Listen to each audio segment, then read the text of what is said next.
Friends, हम सोनम सोनम सिंह राजपूत आज आप लोग के बीच फिर से एक राम विवाह गीत लेके आ गए बनी। अगर अच्छा लगे तो लाइक करी, कमेंट करी, चैनल के भी सब्सक्राइब करी। चलिए सुना बनी। राम जी से पूछे जनकपुर के नारी, बता द बबुआ लोग देत काहे गारी, बता द बबुआ। राम जी से पूछे जनकपुर के नारी, बता द बबुआ लोग देत काहे गारी, बता द बबुआ।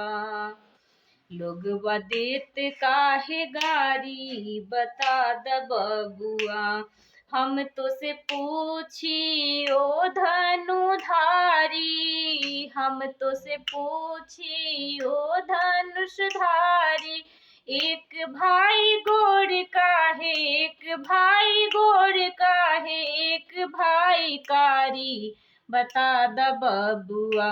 लोग देत काहे गारी, बता द बबुआ। राम जी से पूछे हो,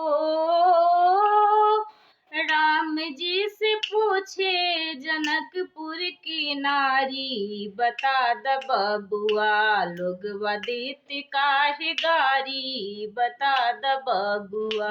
लोग देत काहे गारी, बता द बबुआ।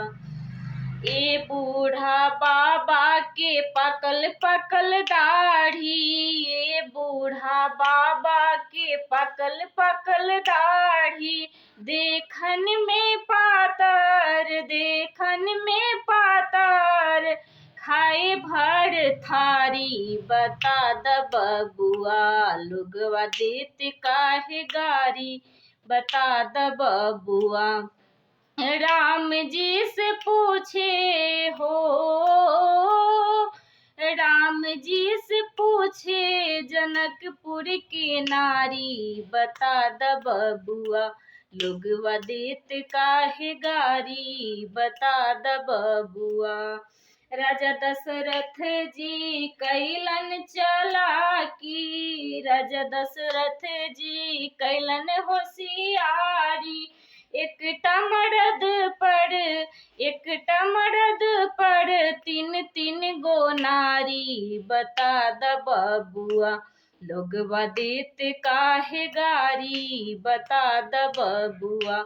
लोग देत काहे गारी, बता द बबुआ।